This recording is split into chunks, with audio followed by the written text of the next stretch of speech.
Reading this morning is taken from Psalm 103 and some selected verses. Bless the Lord, O my soul, and all that is within me, bless his holy name. Bless the Lord, O my soul, and forget not all his benefits, who forgives all our iniquities, who heals all our diseases, who redeems your life from destruction, who crowns you with loving kindness and tender mercies, who satisfies your mouth with good things, so that your youth is renewed like the eagles. The Lord is merciful and gracious, slow to anger, and abounding in mercy. Shall we pray? God of grace and God of hope, God of love and God of peace, God of righteousness and God of life, we thank you for another day and for the privilege to meet for another sitting in this honorable house for the sole purpose of conducting the nation's business. So today, as we again discuss and debate, also make presentation of bills and other business of state, we pray for your direction and guidance and your Spirit's leading and involvement. We pray also for your abiding presence and comfort upon every parliamentarian present, and for inner strength and healing to those with health issues who at this time need your divine touch. Your blessing upon the Prime Minister and Leader of the Opposition, the Speaker of this honorable House, and all those who serve Antigua and Barbuda. Lord, hear our prayer. In the name of the Father, and of the Son, and of the Holy Spirit. And the Lord's Prayer. Our Father, who art in heaven, hallowed be thy name. Thy kingdom come, thy will be done on earth as it is in heaven. Give us this day our daily bread, and forgive us our trespasses, as we forgive those who trespass against us. And lead us not into temptation, but deliver us from evil. For thine is the kingdom, and the power, and the glory, forever. Amen.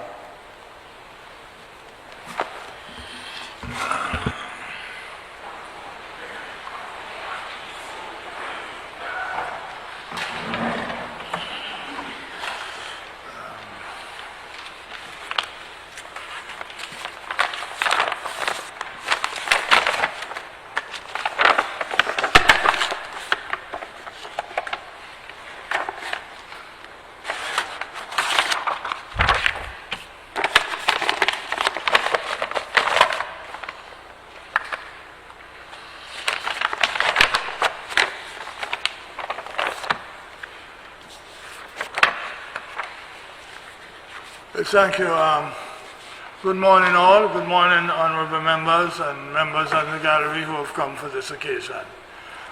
Let me apologize for my lateness, but I'm not, in fact, I have been fighting certain musculoskeletal problems from a lifetime of sport, gym work. It has taken its toll. And so I am having to recover slowly, and it's difficult. So I have a short time to go. I do the best you can, but we need to know, to realize that the Constitution calls for a deputy speaker. And the reason for that is speakers are not iron men or iron women. So the total weight is on me, so you need to cut me some slack. But hopefully, I'm hopeful that by the next sitting I should be a lot better. All right? I also must apologize to the members of the House for my footwear, because the situation is such that with Senate I cannot get a shoe to wear. I've tried to get triple width and so on. Can't. So I've had to wear sandals today. But then I recall that the father of the nation wore sandals. The Almighty God, the Almighty Jesus Christ, he wore sandals. So, what the heck, you know? No big thing with that, right? I will just appear a little shorter than I usually am. So thank you, and once again, I'm sorry about my tardiness this morning. Now, one other thing. I have come and met a situation in which this Parliament allows applause in certain circumstances. It really is not allowed in Parliament, but we allow it. We allow it at the budget where your people are speaking, but it really should not be done any other time.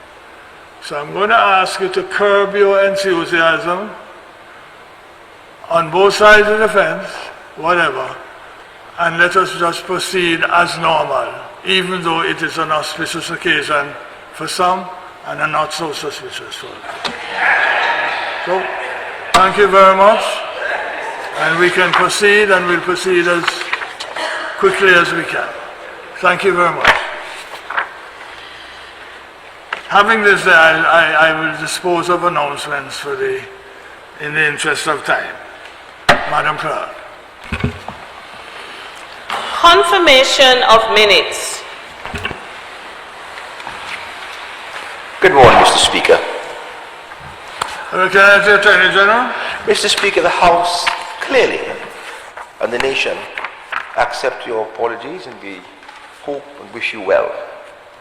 But, Mr. Speaker, may be so bold as to state, Mr. Speaker, on this historic occasion, where history is being made today, where for the first time in the history of this nation, since Columbus came, since we became independent on the 1st of November 1981, that I'm asking the House, the Speaker, to exercise that inherent discretion to allow, where appropriate, not excessively, applause for welcoming the youngest minister in this government, and, Mr. Speaker, the historical occasion which will go down in history, my friends, in the annals of history, and the Speaker, of course, will consent to that, I'm sure. Thank you, Mr. Speaker, for being so very receptive. So, well, I didn't...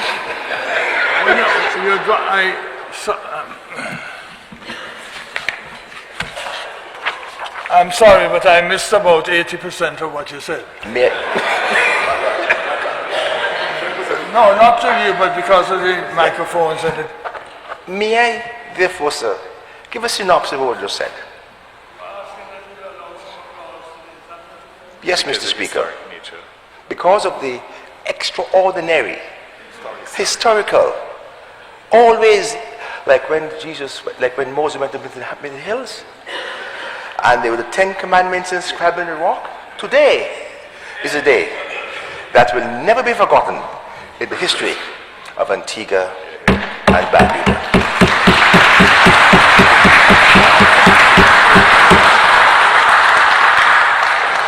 That having been said, Mr. Speaker, thank you for your concurrence. Now, Mr. Speaker, I beg to move a motion, Mr. Speaker, that the minutes circulated reflecting the minutes of what transpired on the 10th day of May 2024 be accepted as being a true and accurate record, sir, of what transpired on that day. Mr. Speaker, I beg to second the motion. It's been moved and seconded that the minutes of the 10th of May 2024 be confirmed. Those in favor say aye. Aye. Those against say no. The ayes have it. The minutes are confirmed.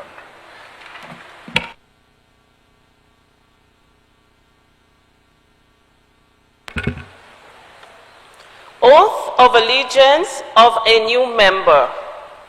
Messages from the Governor General. Announcements by the Speaker.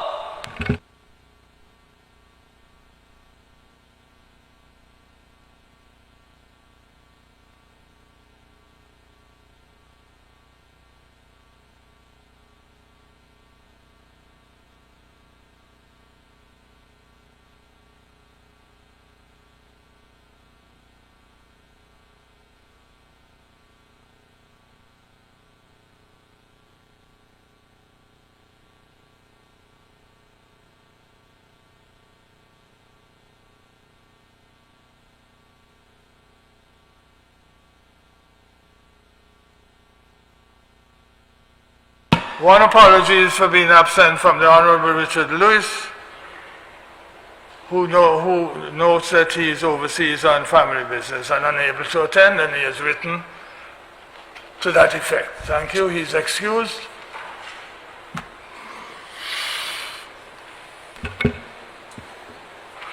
Presentation of petitions. Presentation of papers and reports from select committees. I recognize the Attorney, I recognize the Prime Minister. Thank you very much, Mr. Speaker. I beg to lay on the table the following statutory instruments. Statutory Instrument 41 of 2024, Corporate Management and Trust Service Providers Act, Prescribed Forms, Regulations 2024. Statutory Instrument 42 of 2024, International Business Corporation Act, Prescribed Forms, Regulations 2024. Statutory Instrument 43 of 2024, International Trust Act, Prescribed Forms, Regulations 2024.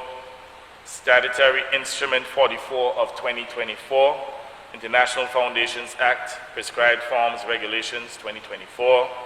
Statutory Instrument 45 of 2024, International Liability Companies Act, Prescribed Forms, Regulations 2024.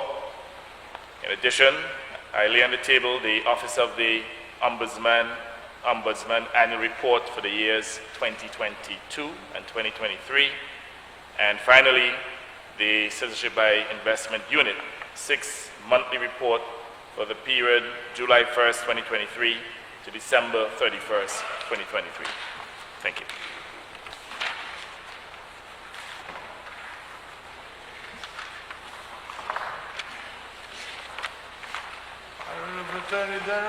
Mr. Speaker,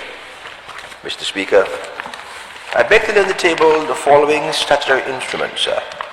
Number 1, number 39 of 2024, Immigration, ICC Cricket World Cup, West Indies 2024, Mutual Recognition of Visas 2024.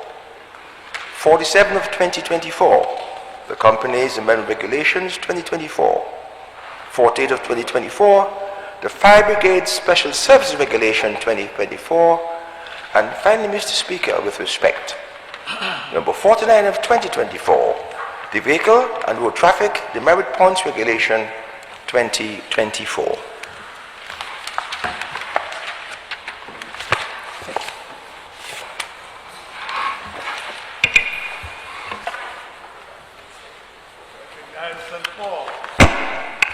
Thank you, Mr. Speaker. Mr. Speaker, on behalf of the government, I beg to lay on the table the following statutory instruments.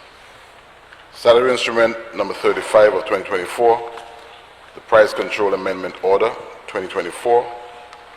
Statutory Instrument number 38 of 2024, the Prevention of Terrorism Security Council Resolution Amendment number 4, Order 2024. And Statutory Instrument number 46 of 2024, the Prevention of Terrorism Specified Entity Regulations 2024.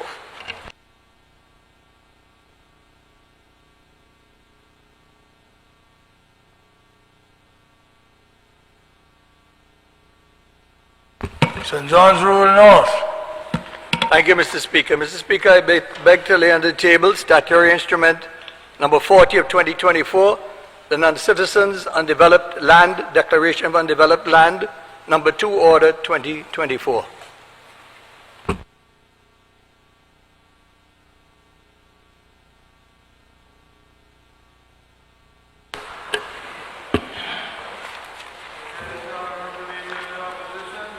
Thank you, Mr. Speaker. I beg to lay on the table, Mr. Speaker, Public Accounts Committee, Antigua and Barbuda Rules of Procedures.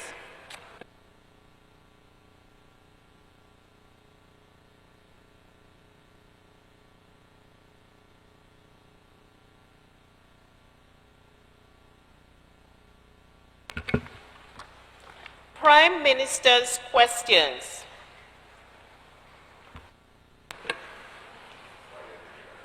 Excellency Leader of the Opposition. Thank you. Can the Honorable Prime Minister confirm for this Honorable House whether his government has sold Alfa Nero and to whom the vessel was sold? Speaker, I hereby confirm that a deposit was made on the Alfa Nero and that we're now awaiting the final proceeds, after which we will issue a public statement confirming the amounts paid, the name of the buyer, and how the proceeds will be distributed.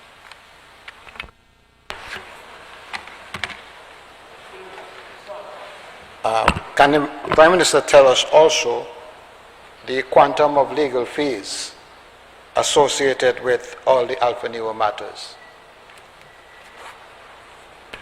Mr. Speaker, we were able to negotiate with the law firm that covered the bill of sale and other negotiations covering the sale of the Alfa Nero, down from the 1% that is normally charged, down to a couple $100,000 US, and this notion that we have paid millions of dollars in legal fees and commissions to local agents, that is totally untrue. Can the Prime Minister tell us whether the new buyer has been given an indemnification with respect to any future liability arising? And the answer is yes.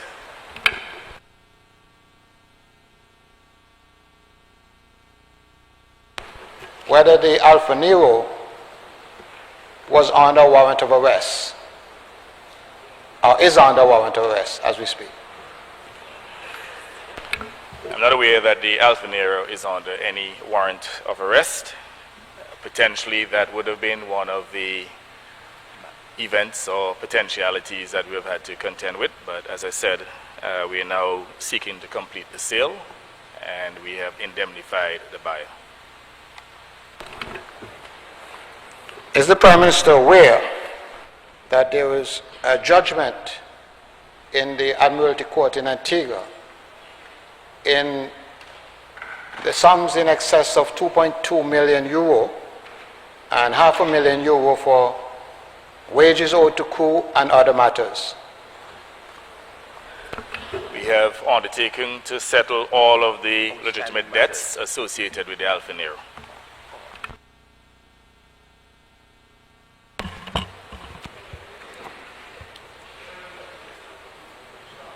Can the Prime Minister tell this Honourable House if the sale of the Alfa Nero was done via public auction? Mr. Speaker, the sale was done by private treaty, negotiated by the port manager who had the responsibility to sell the vessel on behalf of the government of Antigua and Barbuda. Can the Honourable Prime Minister tell this Honourable House why did the government decide to go that way on the sale of the Alfa Nero?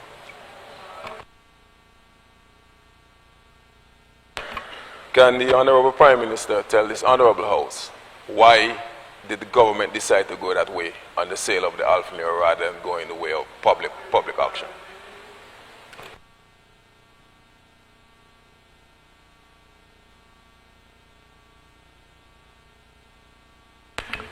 Mr. Speaker, as you're aware, we sought to sell the Alfa Nero by public auction, and the initial individual who won the bid backed out of the sale. Then the second individual also subsequently backed out, and what would have happened since is that they would have reduced their offer down to about $30 million US, and that was generally the amount, or the amount for that matter, that was offered by prospective buyers. We found ourselves in a fortunate situation in which another buyer emerged and offered us significantly more than the $30 million, And in light of the various risks associated, including the risk of hurricane damages, we decided to seize the opportunity to sell the boat for the best offer. And as I said before, it is the port manager who presided over the sale. And I can assure the people of Antigua and Barbuda that the best offer to date has been accepted. And you'd recognize the risk of keeping that boat for an extended period, not only in terms of let's say the issues in terms of storms, but also the depreciation of that vessel. That vessel was depreciating rapidly, and it made no sense for the government to continue to maintain that vessel at enormous cost. The good thing about it is that the monies are sufficient to recover all of the expenses that the government would have incurred during the last 18 months. So we would have done the prudent thing to dispense of that vessel for the highest amount that was made available, or highest offer that was made available to the government and people of Antigua and Barbuda.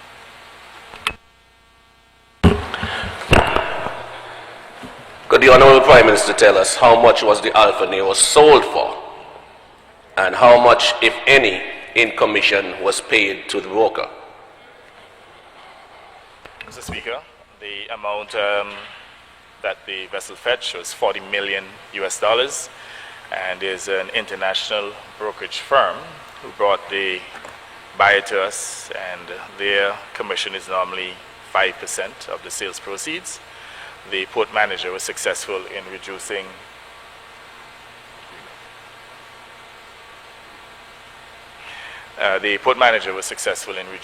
the commission by half of 1%.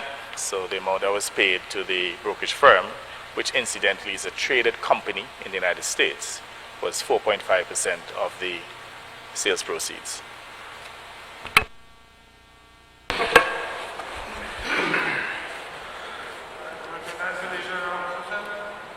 Can the Honorable Prime Minister tell this Honorable House why Leah 2020 has not yet taken off, since the CDB has stated it has nothing to do with the sale agreement? Mr. Speaker, the administrator, I believe, would have had a court hearing yesterday to get the final approval of the court for the government of Antigua and Barbuda to acquire the 3 aircraft. And we subsequently will have to invest a further $10 million to get those aircraft airworthy. Thereafter, we should have between 5 to 6 aircraft, but in any case, the 2 aircraft that are here from Air Peace, they have commenced operations. They're doing charters. Up to yesterday, a charter was done by Liat, and I'm told that scheduled flights will commence the first week in August.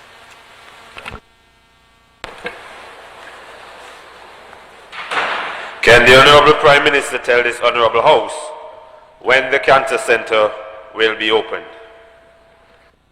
Mr. Speaker, we have successfully sold the Cancer Center for $13 million. My understanding is that there's an impasse currently with the previous owners who own the equipment within the Cancer Center. I'm told that they have been seeking to extract an extortionate amount of funds for the used equipment. And that is a matter now that the new owners are seeking to resolve. As soon as they're able to resolve that issue, they will take necessary steps to reopen the Cancer Center.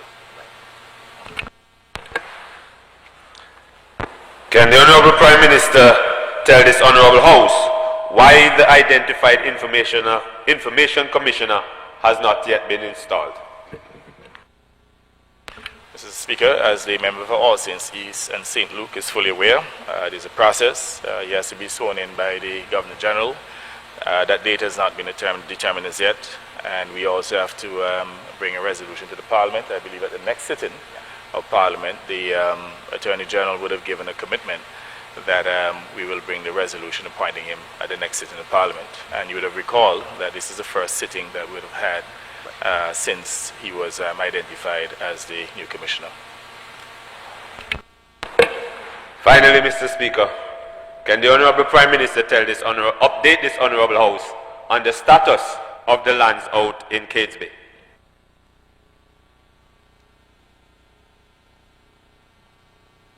Well, I'll say Catesby and Kaluki, those are 2 different areas, sir, respectfully. Mr. Speaker, The land at Kalaluki, 30 acres of land, is owned 100% by the government and people of Antigua and Barbuda. We have made a determination that we will utilize the majority of the proceeds of the Alfa Nero. Either that or perhaps maybe the repayment of debt. We have made a final determination, but if we do not pay down debts, what we're likely to do is utilize, after we would have settled all of the just debts associated with Alfa Nero, is to utilize the balance of the proceeds to build out a hotel at Kalaluki. We'll also do so in partnership with the people of Antigua and Barbuda. We'll be inviting Antiguans and Barbudans to do a partnership with the government of Antigua and Barbuda to build out a 4-star resort at Kalaluki.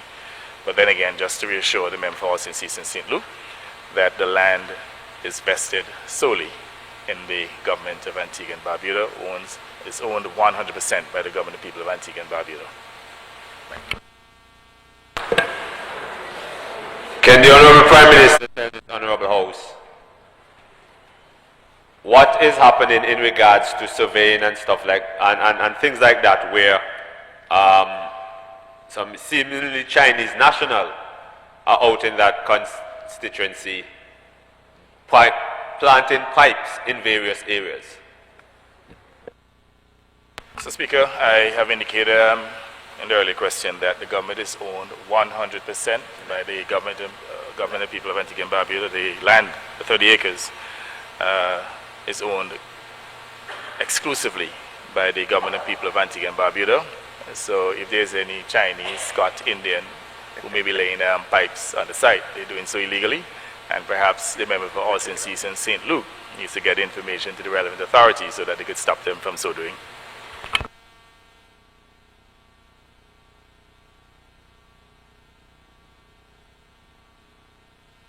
I just have a question, Mr. Speaker. That look like an afterthought. It sort of. Floor is yours. Today is one of those days, Mr. Speaker, but I just have a question, Mr. Speaker.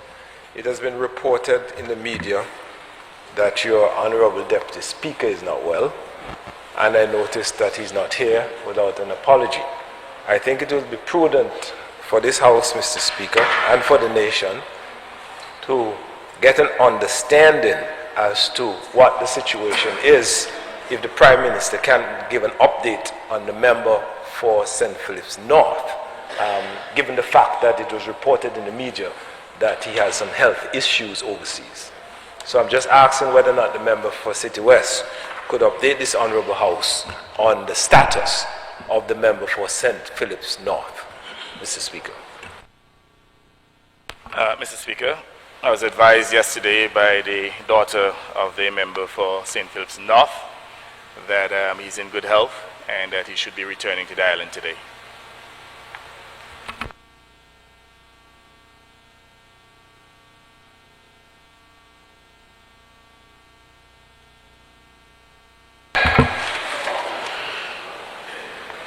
Questions to ministers.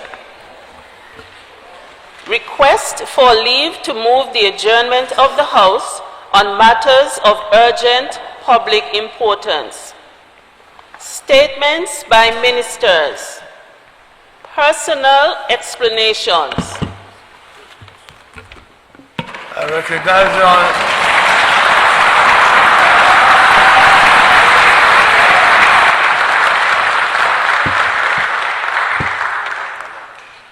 Mr. Speaker. I recognize the Honourable Member for All Saints West, the Honourable Independent Member for All Saints West.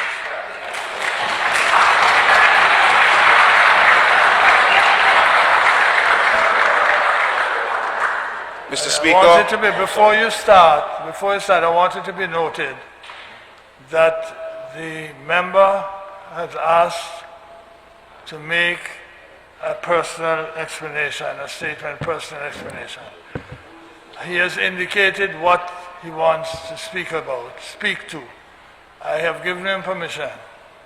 I also want to point out that the reasons that he gave me are precisely the reasons given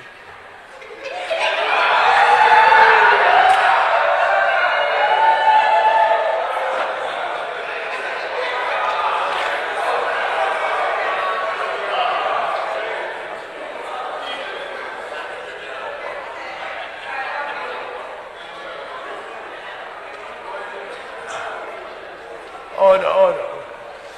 Are the reasons given in parliamentary procedure as to why persons, how and when they can give a personal explanation. I say this because there have been other persons who have asked for personal explanation. Well, why you didn't go at the same time?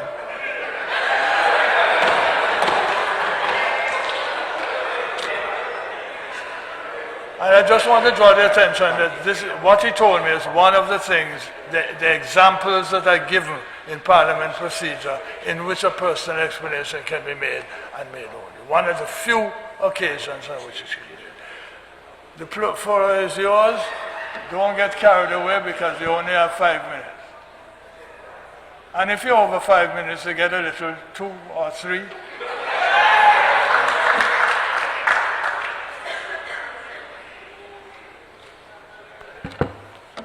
Good morning again, Mr. Speaker, and good morning to this Honorable House.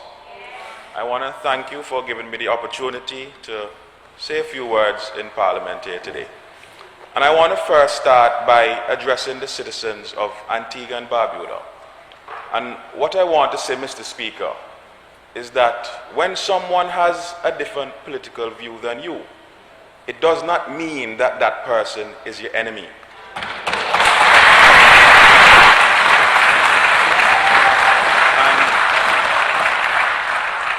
And to the good members of the United Progressive Party, when persons support the Antigua and Barbuda Labour Party, again, it does not mean that that person is your enemy.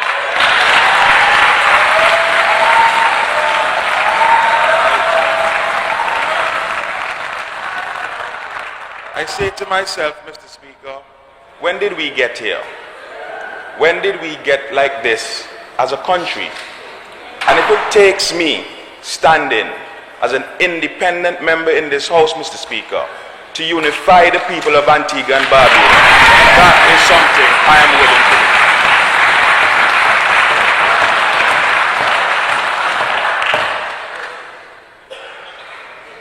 Country must always come first, Mr. Speaker. It must always come before any partisan politics. And togetherness is what we will need to push our country forward, Mr. Speaker. Over the past few days, it gave me an opportunity to reflect on when I was growing up, Mr. Speaker, and I think back to my grandmother, loving and helping so many persons. And she never said to them, what was your political persuasion? She never said, if you're red, I'm not going to help you. If you're blue, I'm not going to help you. She helped everyone because her purpose was the love of people and the love of country.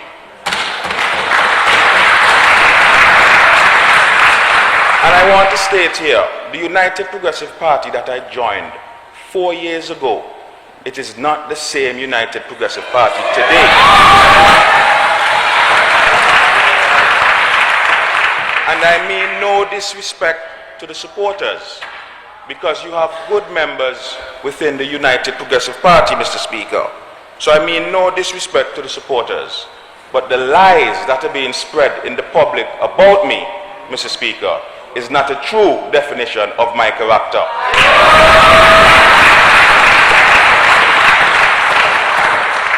When you don't know a man's story, Mr. Speaker, you should not tell it. And people must learn to understand. You should not tell a man's story, Mr. Speaker. I understand that my departure from the United Progressive Party would have hurt a few persons. I completely understand that. And when I was contemplating making this decision, Mr. Speaker, it was not about the backlash or the ridicule that I knew that I would get from a certain member in the certain members in the public. But in fact, what made me wonder was the hurt that I would place on some persons that I was able to build and form a bond with. But I say to those persons, Mr. Speaker, that I sincerely apologize for hurting them, Mr. Speaker, but I had to take what was the best decision in the best interest of the people of All Saints West and the people of Antigua and Barbuda. But in saying this, Mr. Speaker, it does not give reasons for the persons, the members of the opposition party to personally go after my character, to personally try to bring me down and assassinate my character, Mr. Speaker. It is wrong. And I am the same genuine, loving, caring, honest Anthony Smith that served the United Progressive Party.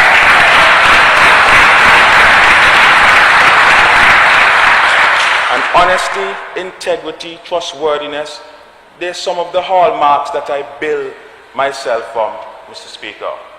And I will continue to be who I am, and I will continue to serve the people of Antigua and Barbuda.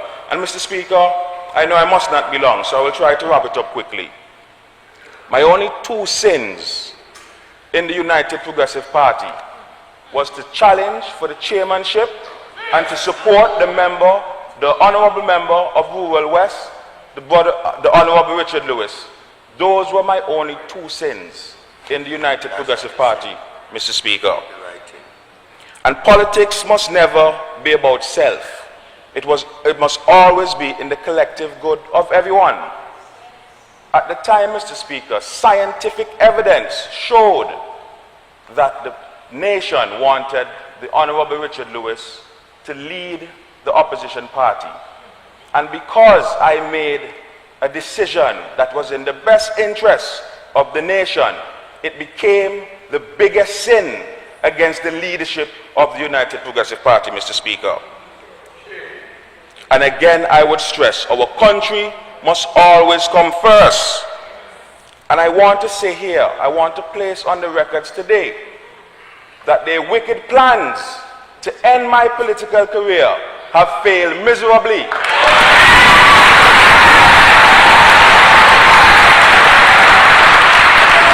Their wicked plans to deprive the constituents of All Saints West failed again miserably, Mr. Speaker.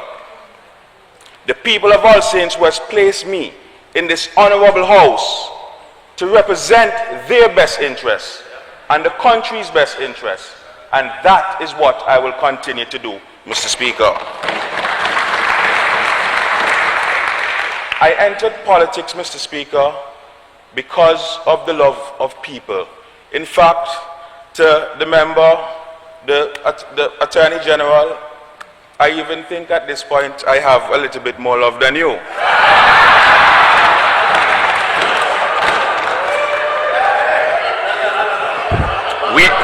We all know the AG saying, it's about the love.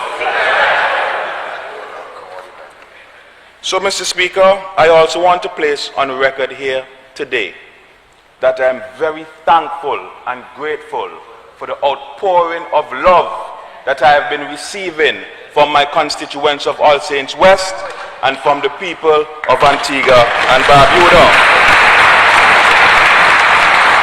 It means the world to me, Mr. Speaker. The calls, the messages, I just want them to know that it means the world to me, Mr. Speaker. Because when you traverse the constituency and you go door to door and you sit with persons, you sit on the blocks and you speak to persons, persons are not just saying to you, I'm voting just because of red and blue. Persons are saying they have real problems and they want real people to go into this honorable house and represent them. And that is what I intend to do, Mr. Speaker. And I say again to the executive, the leadership of the United Progressive Party, if you want to control and dictate to members of this house, you should go and put your hat in the ring. Go and put your hat and run for elected politics. Because I represent the people of All Saints West, Mr. Speaker. And just in closing, the Prime Minister told me about a year ago, he calls me Young Smith. He said, Young Smith, you have talent, but the party you're serving, and he said, no disrespect, they will eat you up and spit you out. They will chew you up and spit you out. And I chuckled, and I said, no, I will work to fix that. Then he chuckled and said to me, wait and see.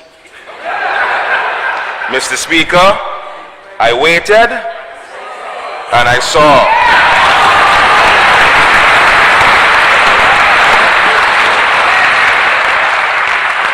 And I know, Mr. Much Speaker, as you are...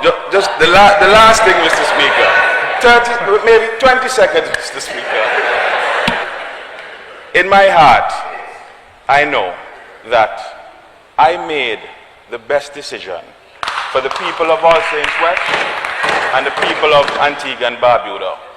And as an independent member in this House, Mr. Speaker, I know in good conscience I will be able to vote and advocate with a clear mind for the people of All Saints West and the people of Antigua and Barbuda, who I serve wholeheartedly, if it pleases you, Mr. Speaker.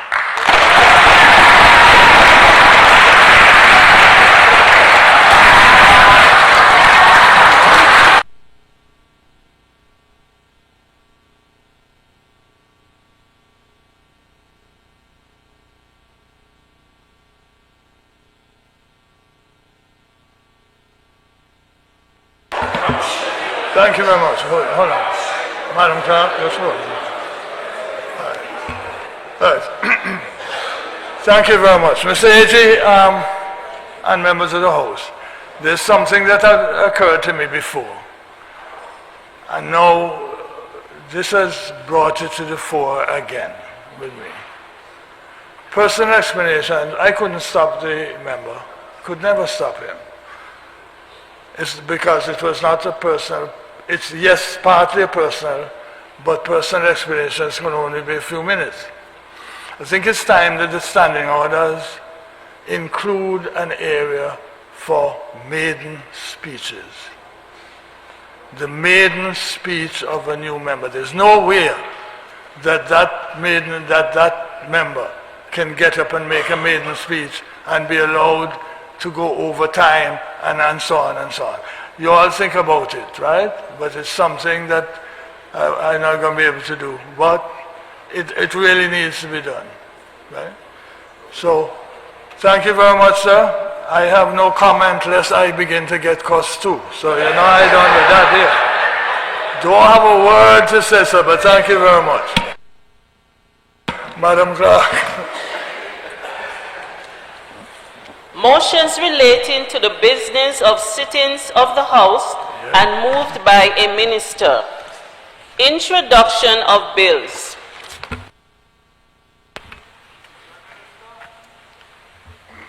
Thank you, Mr. Speaker. You know, I needed a little time to catch my breath after that stirring presentation by the member for All Saints West. Mr. Speaker, I beg to move the first reading of the following bill for an act shortly entitled the National Bureau of Statistics Amendment Bill of 2024. The bill was previously circulated to this Honorable House, and I move towards speaking to the objectives of this bill. Sorry? Not yet. Take a second. National Bureau of Statistics Amendment Bill 2024. You guys are disgusting. I had to say so. I want to go to records. I say so. They're disgusting. Mr. Speaker, I cannot resist expressing my deep feelings for the presentation of the member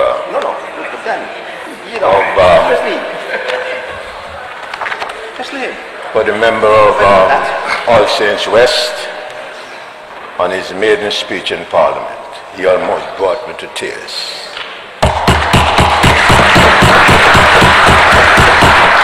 It took the circumstances for you to show the best of yourself in this Parliament, and you spoke with sincerity. And I really trust that this be a hallmark of your career in this Honorable House. Mr. Speaker, I beg to move the first reading of the following bills for action shortly entitled Nurses and Midwives Registration Bill 2024 and Midwifery Amendment Bill 2024. Nurses and Midwives Registration Bill 2024. Midwifery Amendment Bill 2024.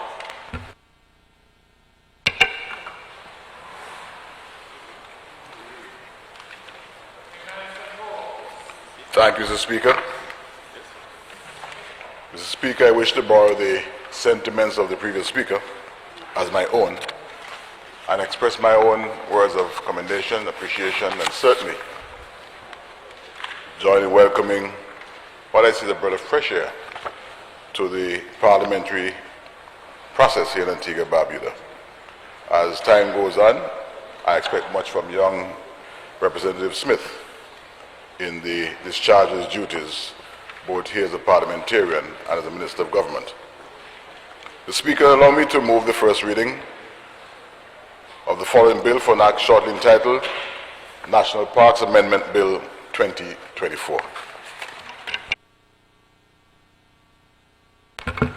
National Parks Amendment Bill 2024.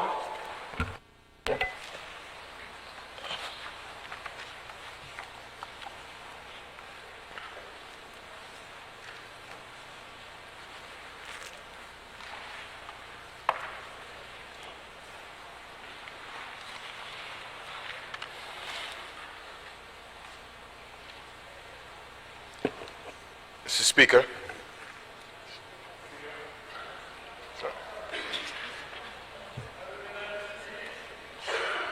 Mr. Speaker, I too would like to add my voice in support of the presentation just made by the member for All Saints West. Having myself, in the earlier part of my political career, made a similar transition, so obviously I am very empathetic and I can identify with the sentiments you express. Now, Mr. Speaker, coming on the heels of a very successful 5th Industrial Revolution AI conference recently held by the University of the West Indies Five Island campus, I rise to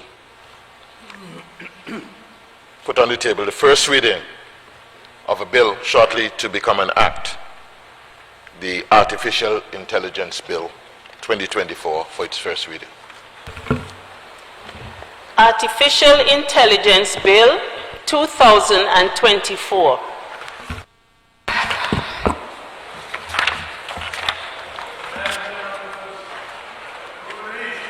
Thank you very much, Mr. Speaker. Mr. Speaker, it would be remiss of me if I don't join with my colleagues as well here in wishing the member for All Saints West, our newest minted independent member here in this honorable house, the very best in all that you plan to do going forward. And I have no doubt that you will continue to live by those characteristics that you spoke of, characteristics of integrity, of being true to the people, to your people in All Saints West, and even further now, the people of Antigua and Barbuda in your new portfolio. So I wish you all the best. Mr. Speaker, I beg to lay on the table the first reading of the following bill for an act shortly entitled the Physical Planning Amendment Bill 2024. Physical Planning Amendment Bill 2024. Public Business.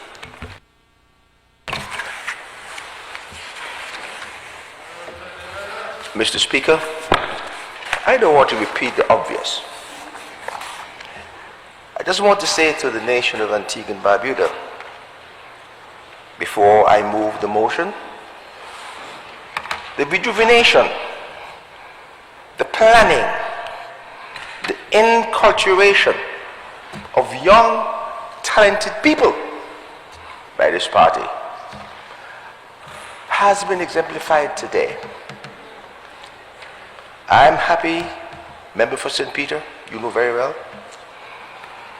and the father of the nation in 1981, chose two young men, 42 years ago, to carry the torch and the dream of the Labour Party, one of whom is here. The member for Orchard West, the member for St. John's Rural South, the member for St. John's Rural East, form the core of the future of the governance of this country. Succession planning. Succession planning. That is why, when you want to learn, you come over here.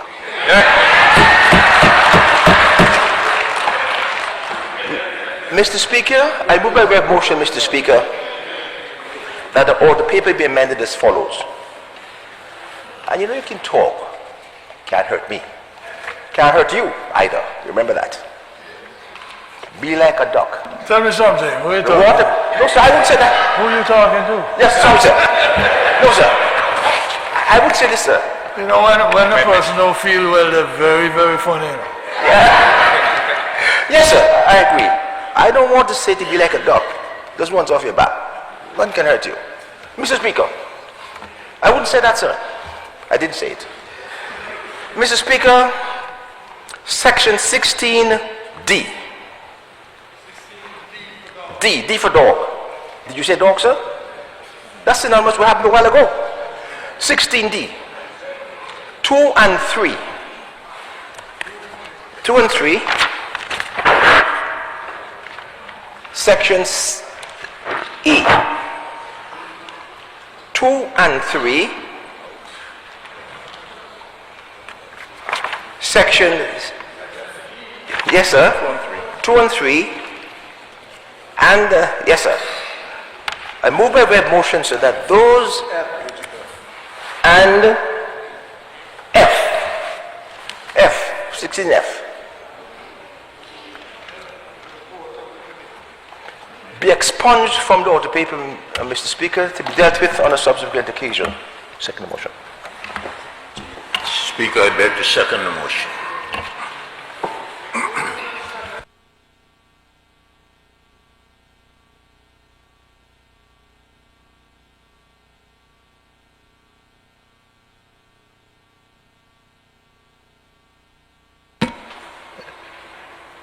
In the following manner. Item 16D, Roman 2 and Roman 3 be expunged from the order paper.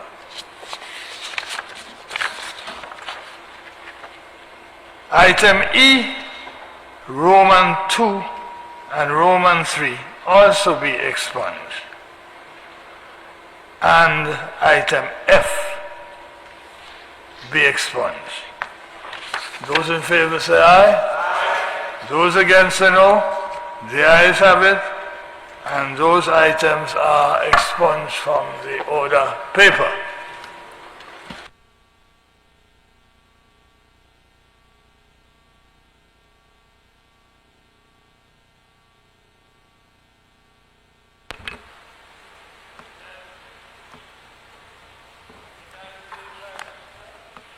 Thank you very much, Mr. Speaker.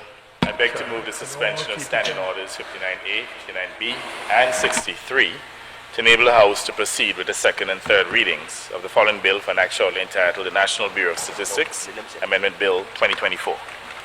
Speaker, I second that motion.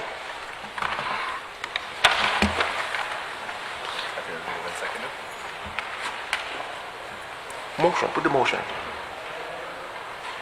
Didn't hear it? Did you hear it, Mr. Speaker? All right, sir. Could you repeat? Okay. Can you hear me now? Thank you. Fine. Order 16A. Okay. I move the suspension of standing orders 59A, 59B, and 63 to enable the House to proceed with the second and third readings of the following bill for an act shortly entitled the National Bureau of Statistics Amendment Bill of 2024. And Mr. Speaker, I second the motion.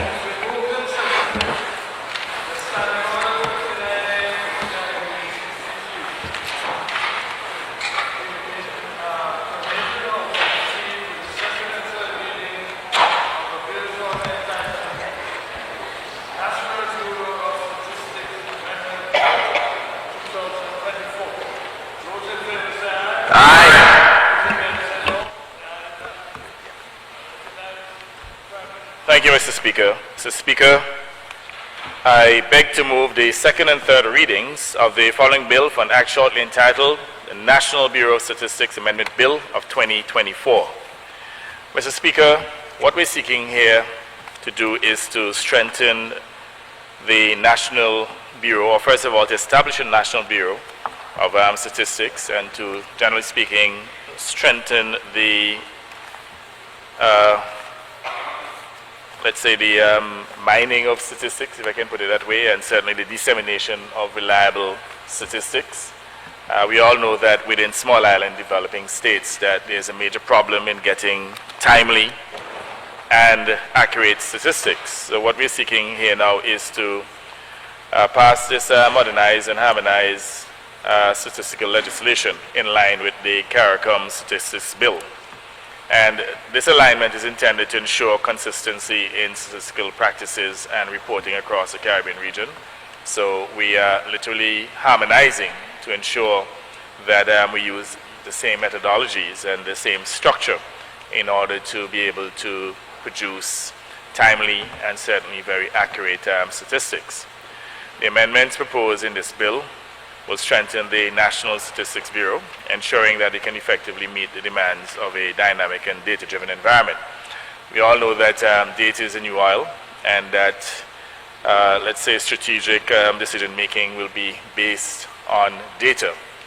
Unfortunately, in most developing countries, as I said before, you have these data gaps. So what we're seeking to do now is to close the data gaps and to strengthen the statistical division, to ensure that we can harmonize the various agencies within the government and certainly within the private sector that produce statistics for planning purposes, and even in terms of when certain indices and so on have been developed globally.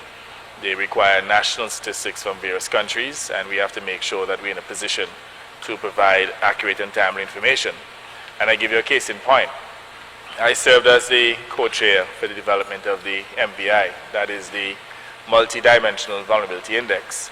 And we looked at various statistical indicators to utilize in the development of the index. Now, one of the critical indicators would have been the issue of debt. But what we found was that among a number of developing countries, especially small states globally, we could not get the timely and accurate information. And as a consequence, we had to leave out a very critical indicator in the construction of that index. That is the issue of debt. So we have indicated that a future such index, or the updating of that index, we will have, hopefully by then, we'll have strengthened the statistical divisions within the various countries, and we'll have more timely and accurate information on debt, so that we can introduce, or to utilize for that matter, debt as one of the indicators in the construction of that index. Now, generally speaking, Mr. Speaker, we have had an issue in terms of various entities within the private sector and even the public sector cooperating in producing timely information. So, for example, within the private sector, certain entities involved in various sectors, in banking, in manufacturing, etc., they are tasked with the responsibility of providing information on a routine basis to the statistical division. And many of them have not complied with the requests. As a consequence, what we have done here is to strengthen the authority of the new Statistical Bureau, which will have the authority now to examine the records and at the same time to introduce penalties where they fail to cooperate. I mean, if you look at the banking sector as an example, as we seek to manage, let's say, credit within the society, or to determine the amount of savings and so on, it is important that all of the entities involved in the financial sector supply timely information. Those who are importing goods, even importers, for example, we expect them to provide timely information so that we'll have accurate trade statistics. Now, there are members in this House who from time to time would have criticized our administration, and this is not new. In fact, this has been a criticism practically of all administrations since independence, in which we have not had very timely information. We have not had regular surveys, including statistical surveys on the labor market and so on. As a consequence of this strengthening of the statistical division, and to literally make it into a standalone bureau, a statutory organization rather than a department of government, what we're doing here is to further enhance the capacity of this Bureau to ensure, one, it can obtain the necessary information, and again, to be able to disseminate that information throughout the society. You know, truth be told, within the public and private sectors, you know, planning has been marred to some extent by not having accurate and timely information. As we move forward and we seek to achieve resilient prosperity for our people, we have to improve the level of planning, especially strategic planning. And planning, effective planning, is actually driven by data. You recall, Mr. Speaker, early in the audit paper, we introduced the first reading of the Artificial Intelligence Act. And what we're seeking to do here is to utilize a significant amount of data to make intervention in various sectors, healthcare, education, financial services, so that we can utilize the data in order to power these artificial intelligence information systems that we will be introducing. So for example, we expect to be utilizing a significant amount of artificial intelligence in healthcare, but again, you need the data. And in many instances, we expect the new National Bureau of Statistics to be in a position to provide the data. And if they are not in a position to provide accurate and timely data, then evidently it will undermine those interventions that we hope to make in the near future. In fact, Mr. Speaker, we'll be literally investing about $30 million to acquire our own subsea cable, because we recognize that the use of data will increase exponentially. For example, at UE5 Islands, UE5 Islands will utilize a significant amount of data in education, in our secondary schools or primary schools, even at the level of early childhood. We want to be in a position to introduce our students at an early age to use the various technologies. And I recognize, based on the objectives of my administration, the vision of my administration, that having timely and accurate data will become more and more critical. And as I said, this is very important from the standpoint of building competitive advantage. Now, Antigua and Barbuda is responsible for providing leadership for small island states to assist them to achieve the SDGs, I would say, well beyond the next decade. And one of the undertakings that we have actually agreed to is for us to establish a data hub here in Antigua so that we can produce very accurate and timely statistics. But we also will be helping other small island states globally to build capacity so that they too will have the capacity to have timely and accurate data. So what we're doing here too is to lead by example, and obviously to develop a prototype that could be literally replicated in other small island states globally. Now, just to speak specifically to a few of the clauses, Mr. Speaker, Clause 3, this clause amends the interpretation section of the Principal Act to incorporate essential terms and definitions as provided in the character model. As I said before, this is harmonized legislation, and this is a foundational update to ensure that the terminology used in the legislation is aligned with the regional standards and facilitates a common understanding across member states. And just to give an idea, Mr. Speaker, of the various definitions, for example, you would observe that on the amendment of Section 2, that is Clause 3, it speaks about inserting the appropriate alphabetical position, the following. Administrative data, this means data that are combined from administrative records that are compiled for regulatory purposes or to support and document the administration of various government agencies and programs. Anonymized means the removal of direct identifiers from a record to reduce the risk of disclosing the units of the population contained therein. And one of the fundamental aspects of data collection is to ensure too that confidentiality is maintained, and those provisions enshrined in this act so that those who are providing information would not have to worry about any potential leaks. And where there are those leaks, obviously there will be consequences.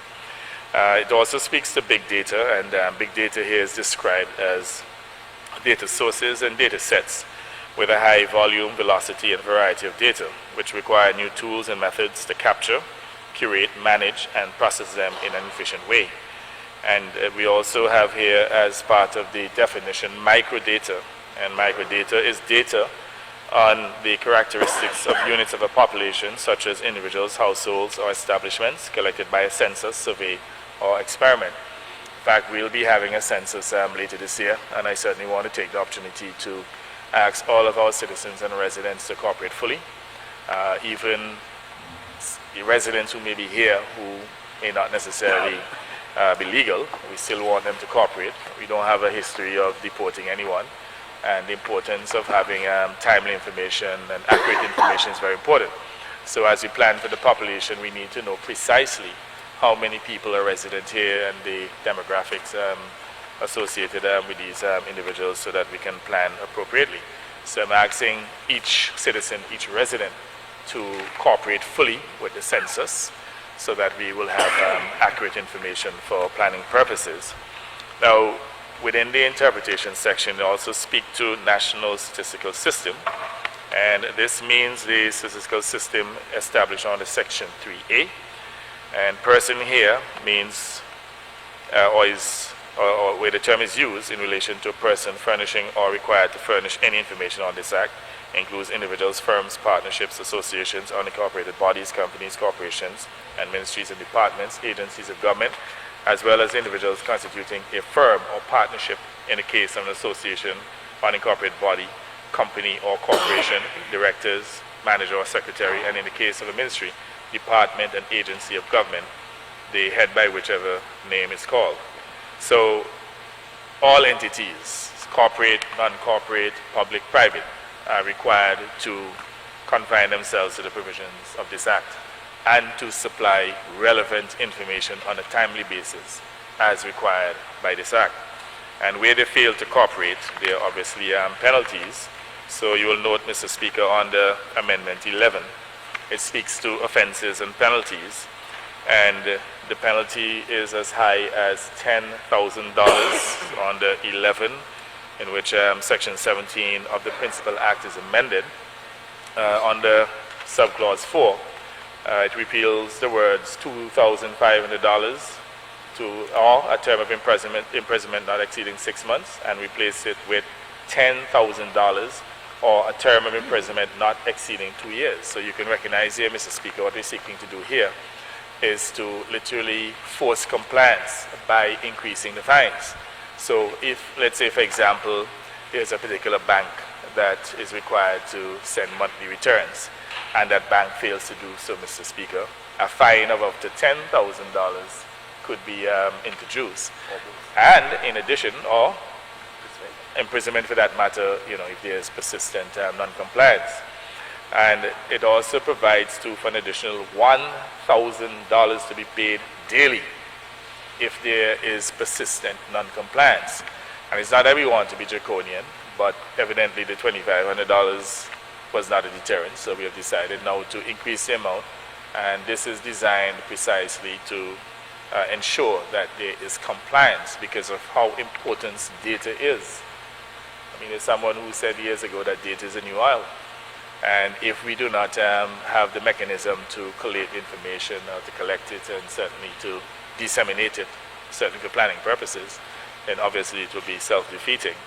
So again, I just want to ask these various entities in the public and private sector to cooperate fully, because the data that we're collecting is critical for all.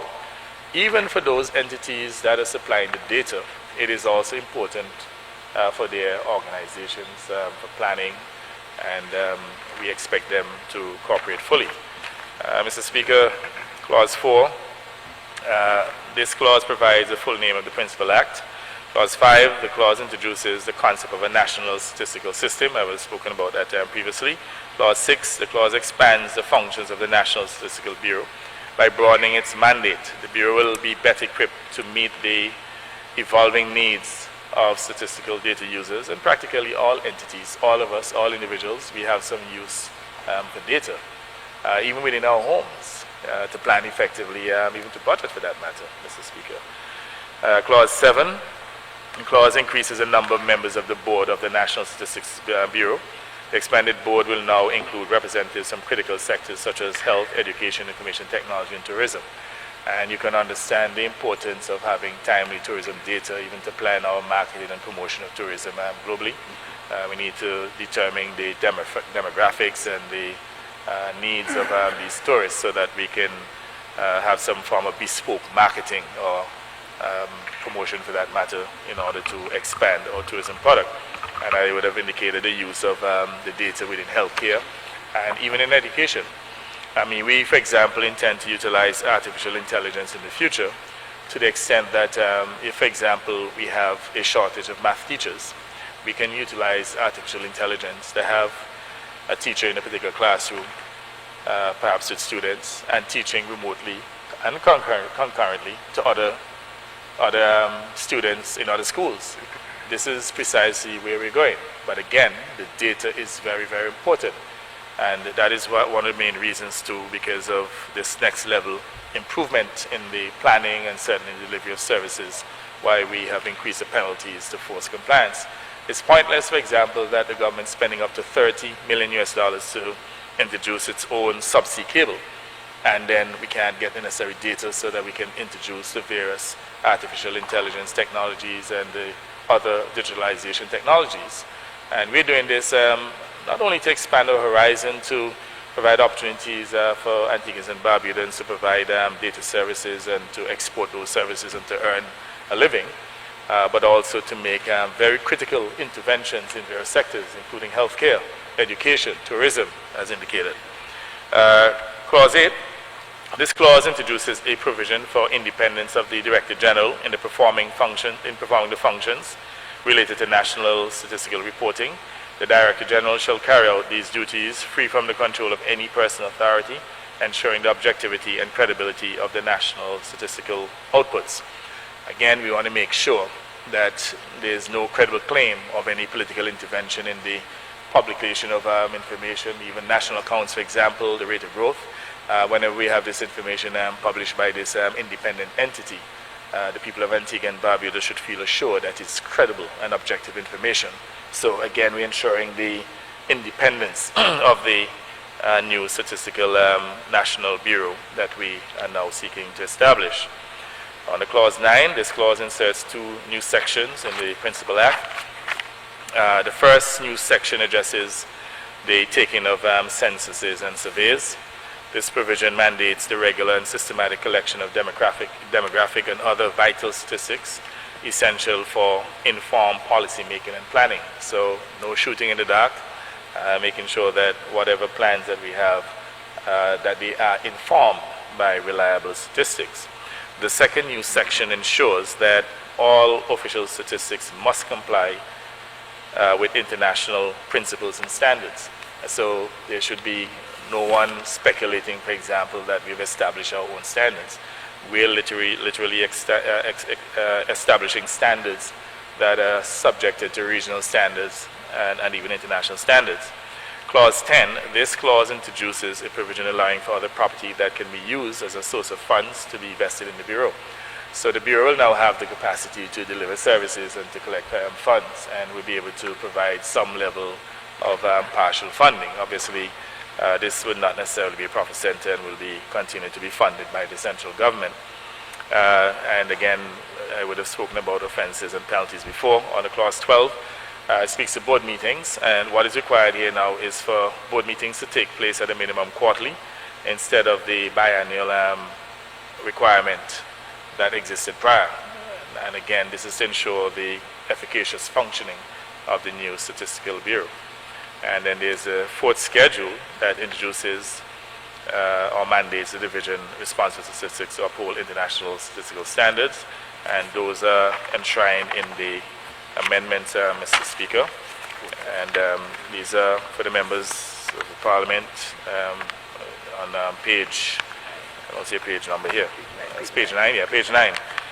Under the fourth schedule, it speaks to the various standards that will be adopted based on the United Nations General Assembly standards, ensuring that the statistics that are produced here, that they're done based on international standards, and we're also adopting the CARICOM Statistics Code of Practice as well, to ensure that there's professional independence, that We have policies to cover the mandate for data collection, adequacy of resources, and that we also have a commitment to quality, because the quality of the data is very important. Also speaks to statistical confidentiality, and again, we want to ensure that the various suppliers of the information of data and even the users of data, that the information will be kept on a confidential basis, and to ensure impartiality and objectivity, sound methodology. Again, we must be able to defend the methodology that is utilized to analyze the statistics and the dissemination of the information arising from the data. And this will be based on regional and international standards. We're also ensuring too that there is no excessive burden insofar as the respondents are concerned, that is those who supply the data. We will make it as simple as possible. I'm quite sure that in many instances there'll be standard forms that will be created, and all that is necessary is for a member of staff, a clerk for that matter, to fill information and to submit information on a timely basis to the statistical office. And obviously we want to make sure that the collection of data is cost effective, and that there's relevance, there's accuracy and reliability, as well as timeliness and punctuality. So these are the standards that have been well established. Mr. Speaker, this is certainly a welcome bill as we seek to strengthen our statistical department, which will now be a standalone bureau compared to being a department of government. And as I said before, it's a form of harmonized legislation based on regional standards. And I'm very pleased to recommend this bill to this Honorable House for its consideration. Thank you very much, Mr. Speaker.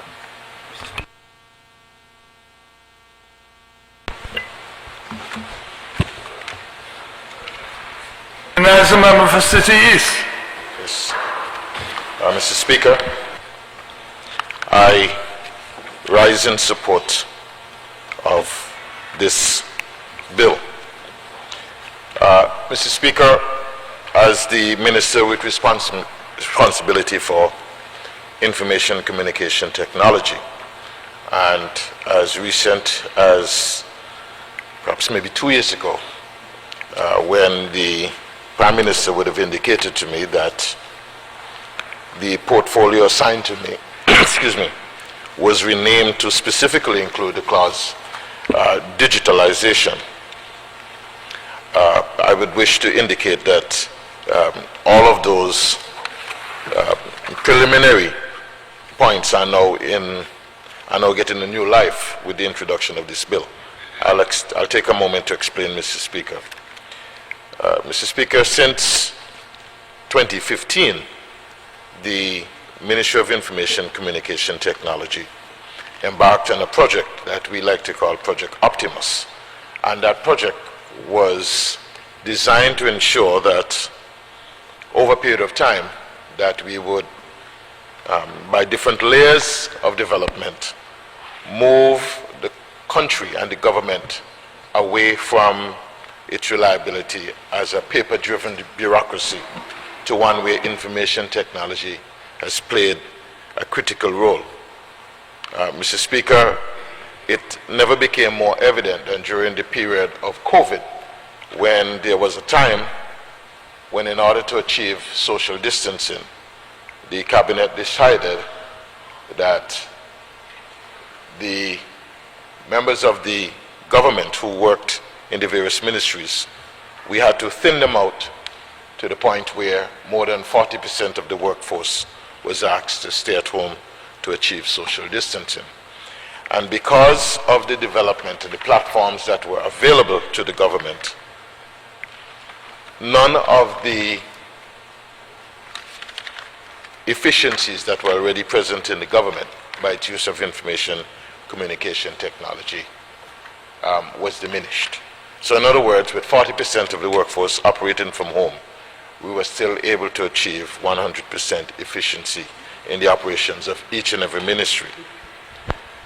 Mr. Speaker, there's a unit at the Ministry of Information Technology that has been working over the past 10 years to ensure that each and every ministry, the records of its work, the transactions that are put in place to ensure that the public is served, have been digitized. In fact, in the audience here today, Mr. Speaker, are two members of that team who have, with the other colleagues, been providing an important function to the ministry. This is the preparation, Mr. Speaker, that now meets this opportunity. And so, from the digitalization that has taken place, various agencies of the government are going to be able to tap into these resources. Because without this, without the data being available in digital format, the objectives that are outlined here in this bill cannot be achieved. As recent as yesterday at Cabinet, and I'm obliged to be able to indicate that while we were looking at some of the statistical information that the Ministry of Finance needs to have at disposal to cross-reference other work that it is doing to with, let's say, our tourism arrivals, so that the Ministry of Finance and the Inland Revenue can have the ability to cross-reference information that are pertinent to them to audit the hotel sector. It is important that the information that we capture at the point of arrival in the country when tourists come in our border management system can be digitalized and be made available for cross-reference purposes. So I think it is important for the public and for this Honorable House to understand what it is that we're going to have with the full implementation of this bill and the creation of this bureau. The same would be true for our healthcare system. Mr. Speaker, a few years ago, our team from the ministry did embark on a training program with a number of agencies of the government, to include the Statistics Department, to include Customs and Excise, to include the Celeste Bird Medical Center, and others. And upon an investigation, Mr. Speaker, we recognized that by looking at the data that we had at our disposal from a different standpoint, it was pointed out that there was one individual in a 90-day period that visited the outpatient facilities at Celeste Bird Medical Center more than 65 times. And when you zoomed in on that information, ordinarily, the naked eye would not be able to pick it up. But with the application of the tools that were available to the ministry and for the participants in the program, we were able to discern that the gentleman in question was not necessarily sick.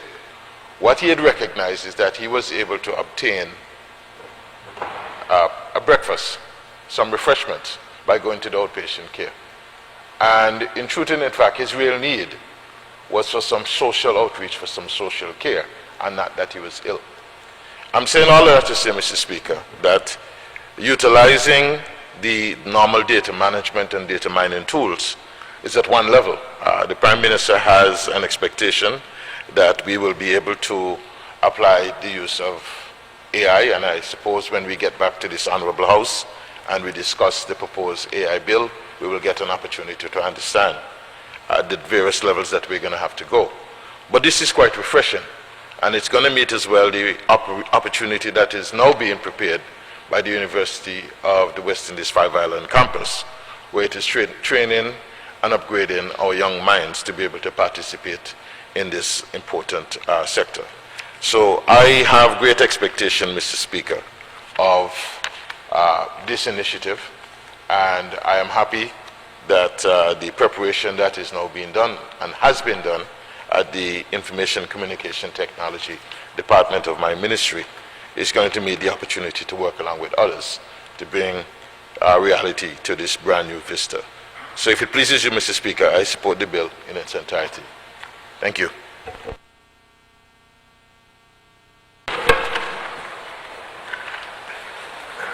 Recognize the Leader of the Opposition. Thank you, Mr. Speaker. Mr. Speaker, I rise to say a few words on the National Bureau of Statistics Amendment Bill 2024. But first, Mr. Speaker, I don't think that we need to say much, because I know you're a biblical man and you know what happened when Jesus was betrayed and what happened to Judas. So we don't have much to say, Mr. Speaker, on this whole situation. But Mr. Speaker, But Mr. Speaker, this National Bureau of Statistics bill, I think it's a bill that we can welcome to Antigua and Barbuda. From the explanatory memorandum, Mr. Speaker, it's basically a harmonized legislation bringing our statistical legislation in line with CARICOM and other international treaties and obligations. But Mr. Speaker, to pass this legislation is one thing, because I can tell you it is a challenge for persons to get statistical data, not only in Antigua and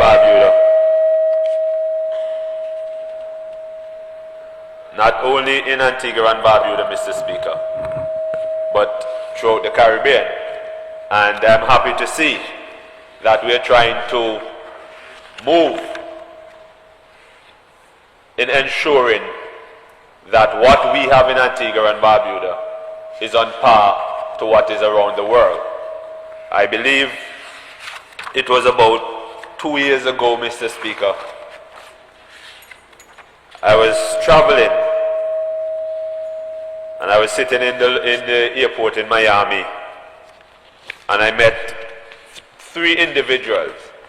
They said they were on the flight coming from Antigua, and they were doing some studies, and they were trying to get some information, but it was very difficult for them to obtain the data that they were looking for. And I believe, Mr. Speaker, from going through this bill, that this can help where persons are coming to Antigua and Barbuda to obtain or to do research, that they can have access to sound data that was properly collected, properly documented, and properly stored. And, Mr. Speaker, I hope that it is easily accessible. I believe it's necessary, Mr. Speaker. But also, Mr. Speaker, I would just like the mover of the bill to give some clarification on clause 10 of the explanatory memorandum, which states, this clause introduces a provision allowing for other property that can be used as source of funds to be vested in the Bureau. This addition will broaden the Bureau funding base, enhancing its financial sustainability and capacity to fulfill its expanded functions. Mr. Speaker, it's a little bit vague. I would like a little bit more detail as to what is the plan and how the government plan to do this. And yes, Mr. Speaker, so basically I am not here to object to this bill because I think it's necessary and I think it can do wonders. It can also allow persons to make strategic decisions and also to plan according to data and not speculation. So, Mr. Speaker, if it pleases you. Thank you.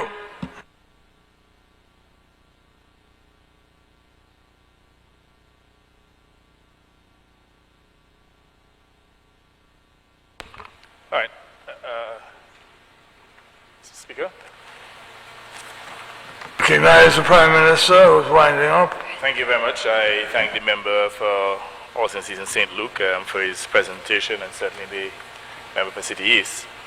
The question was asked on the clause 10, which states here that section 15 of the Principal Act is amended by replacing section 2 and replacing it as follows, that all other sums of money or other property which may be in any manner become payable to or vested in the Bureau in respect of any matter incidental to its functions. So because it's now a standalone entity, Mr. Speaker, government has a right not only to vest maybe a property that it utilizes for its operations, but can invest other funds and properties as necessary because it is now a standalone entity and no longer a department of government, which it is now. So this is just making provision for any such vesting of additional funds or property for that matter. Mr. Speaker, having provided that clarification, I want to recommend this bill to this Honourable House to be considered clause by clause, or to the committee stage to be considered clause by clause.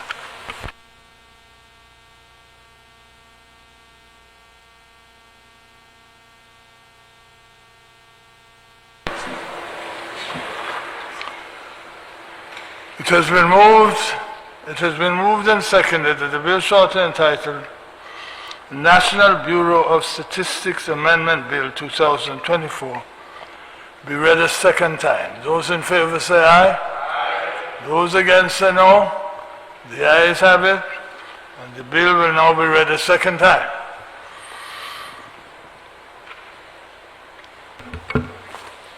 An act to amend the National Bureau of Statistics Act 2013, number 9 of 2013.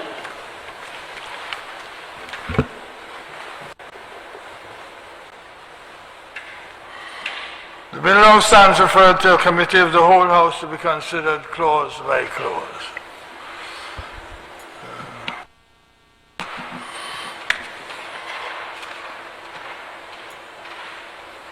Look, I just want to tell you, Madam.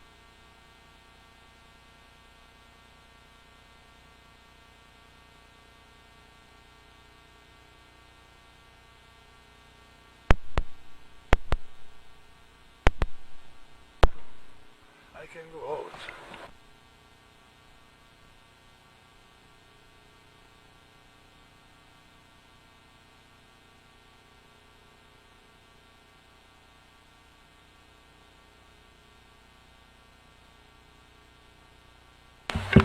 Clause 1, short title.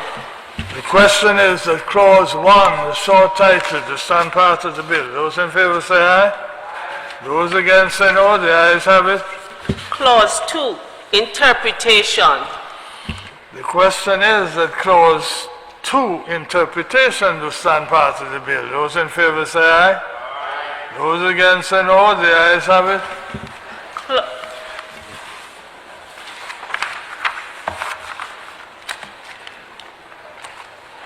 Mr. Chairman, I just indicated to the clerk that what we could probably do 3 to 13 inclusive with the amendments and move on. Clauses 3 through 13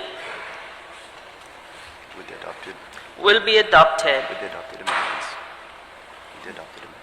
the adopted amendments.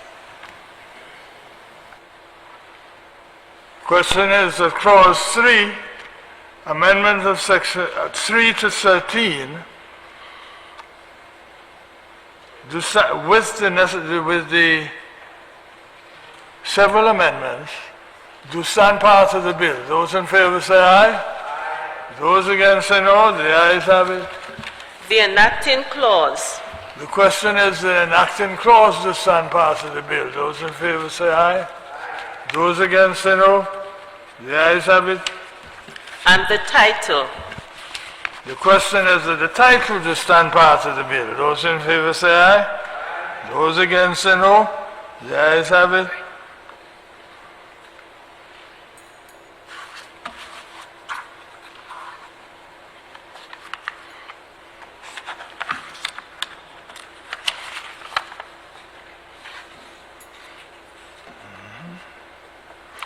This House will now resume its sitting. Recognize the Prime Minister. Thank you. Mr. Speaker, I am pleased to report that the bill shortly entitled the National Bureau of Statistics Amendment Bill of 2024 has passed through the committee stage without amendment. Without amendment? Minor? Yeah. With minor amendments, I move the adoption of the report of the committee on the bill. Second motion, Mr. Speaker.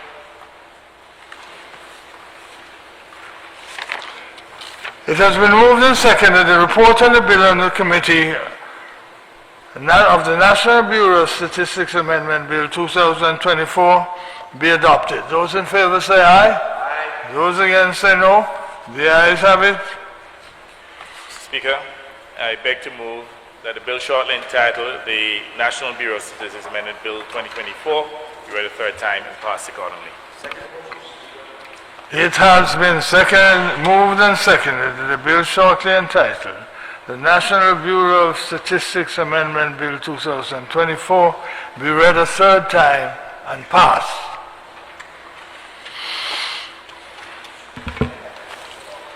An act to amend the National Bureau of Statistics Act 2013, number 9 of 2013.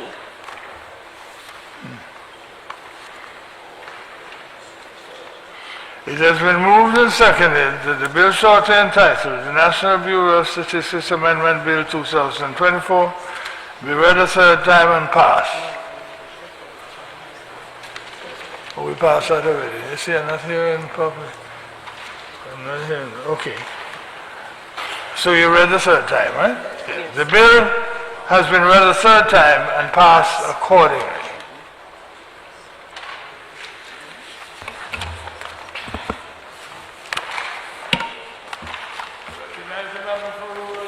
Recognize the member for Rural East. Thank you very much, Mr. Speaker.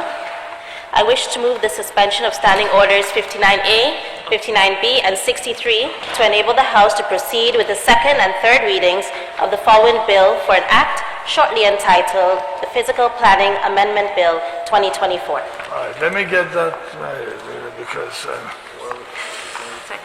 physical...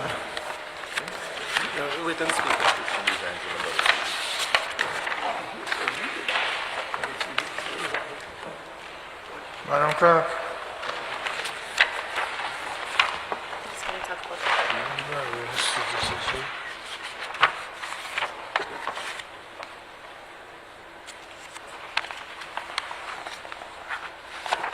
I'm having difficulty finding that.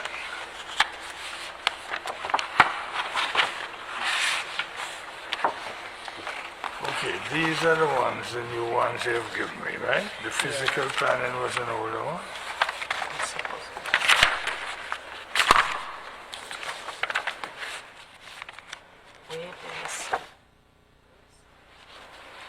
Let me try it.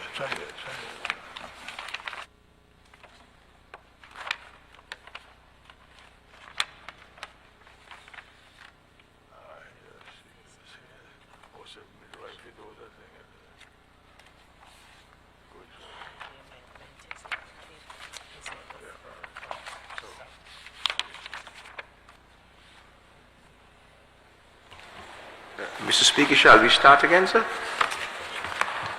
So I'm all ready for you, Rural East. Second the motion first. Not yet, right now. So what we have here. All right, Mr. Speaker. This amendment bill is pretty much straightforward, and I'm very, very happy that it has come before the House today, because this bill is going to help empower further the Development Control Authority. The Physical Planning Act is the act that governs the authority and allows the authority to have complete oversight of development across Antigua and Barbuda.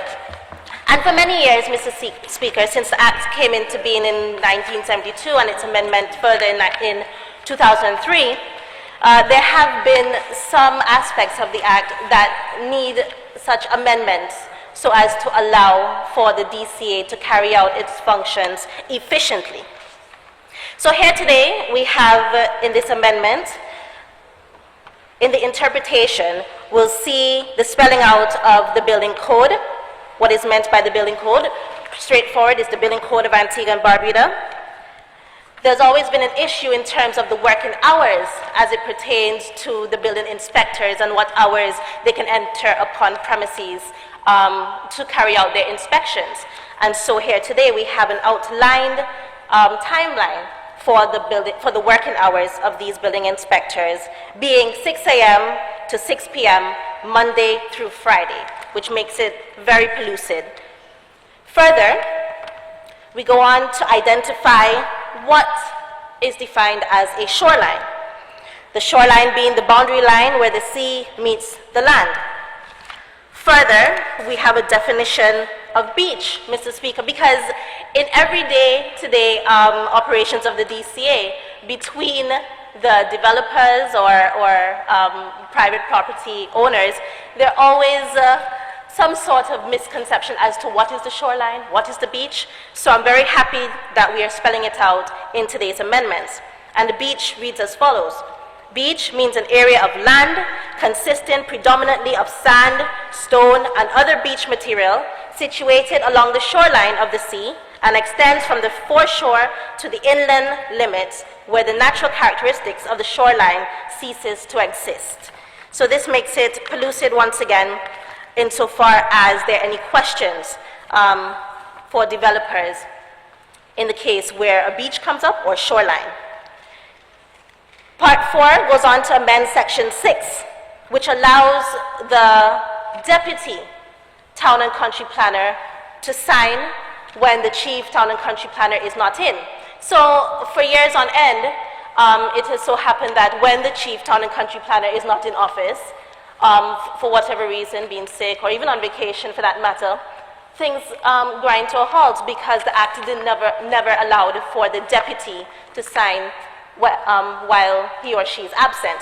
And so today we have in Section 6 an amendment that allows for the deputy town and country planner to be placed in the act as an individual who can sign for the town and country planner should he or she so desire. Going on to an amendment in Section 7, the exercise of functions of the town and country planner. This further expands that the deputy town and country planner will be able to act, and not just sign, but will be able to act in the manner of the town and country planner in his or her absence.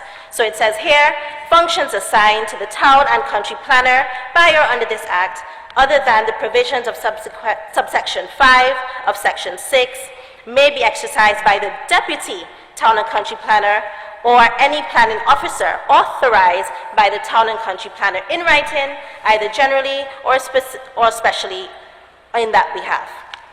So these two parts, Mr. Speaker, allows for the smooth day-to-day running, so to speak, in the absence of the chief town and country planner. Now we get to what I like to consider a bit more of a meaty section in terms of enforcement notices. Now, for those who don't know what an enforcement notice is, it is pretty much a warning sent out by the authority, the Development Control Authority. When one is planning to develop, that can be as simple as putting up a small structure with plumbing in their backyard, an extension to their house, or it could be a huge development. One must first apply to the Development Control Authority, and secondly, you must gain approval. So it's one thing to apply, but you must gain approval. So an enforcement notice will outline what is it you are in breach of, and either one of these will be ticked. Either A, you never made an application, or B, you have applied and what was approved you're not actually doing on site. So in this amendment today, in Section 34, Clause 6 of this bill, we see an insertion of a new subsection which allows the DCA to place notices in special places or conspicuous places when an enforcement notice is being served. Because what the Act says, or is saying presently before we make the changes today, it is stating that enforcement notices have to either be served to individuals on the site, the owner, anybody found operating on the site. And so today, what allows in this amendment is that the enforcement notice can be placed on any conspicuous part of that site and still be considered as being served on the owner or occupier of that site. So this was an area that definitely needed to be cleared up, and I'm sure that the DCA will be very, very happy for this in terms of getting the enforcement notices out and in terms of allowing for notices to be placed on site and not having them to go back 6 and 7 times to actually find a person to serve it on. To go further, in this same section, there's an amendment just after subsection 9 of the Principal Act, which will be a placement of a new paragraph here, section 10, where it says the authority may from time to time cause a list of enforcement notices to be published in the Gazette, on a website or social media source determined appropriate by the town and country planner, or in the absence of the town and country planner, the deputy town and country planner, in any news media widely circulated in Antigua and Barbuda. Mr. Speaker, I can't tell you how happy I am for this. This will go a long way in terms of enforcement notices, in terms of staying true to the building code. Because what happens is that many times on end you have individuals who would enter into developments, start something, although they're served a notice, they know very well that what they're carrying out on their site is wrong, and they would have been served by the DCA, but they continue anyway. Why? Because sometimes there are no repercussions, and we'll get to that later on in terms of penalties, and also there is no wider public knowledge of what they're doing. So, for example, in a particular area, fairly recently, there was some backfilling being done near a pond. And we all know ponds are water retention sources that allow for when there's heavy rains, the water goes and it settles there instead of flowing into people's yards, right? And here it was, there's this particular individual who felt that he needed to backfill his land, bearing in mind there's no property actually on the land, but he went and illegally backfill, taking in a piece of the pond. And here it is, when the heavy rains came down, all of the other parcels right around the pond were flooded. And he was served at least 3 notices in the past. But if we had the opportunity, as allowed here, in this new section 10, to allow for the publishing of these enforcement notices 1, 2, and 3 to this same gentleman, being placed on social media like Facebook, or even put in the newspaper or in the Gazette, it would have been a deterrent for him to continue backfilling. And so, Mr. Speaker, this part is extremely welcomed by the authority. And you know what? It goes further to say, in another new section 11, subsection 11, where an enforcement notice is issued under subsection 4, the authority may cause the notice to be displayed in a conspicuous place, like a police station, a post office, and I say here even supermarket, or any other place in an area close to which the development work is being carried out, as a notice to the public. So here it is. Thank you very much, Mr. AG, and to your drafters, because you know what?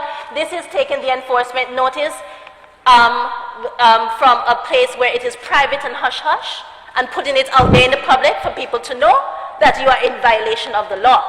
So it goes from hand to the occupier, from the DCA inspector to the occupier who is in breach, to now being placed on social media, possibly in the Gazette, and then even further to a supermarket or a police station. Good. This is excellent. And so, Mr. Speaker, I want everybody who's listening today to understand that when you are in violation of the law,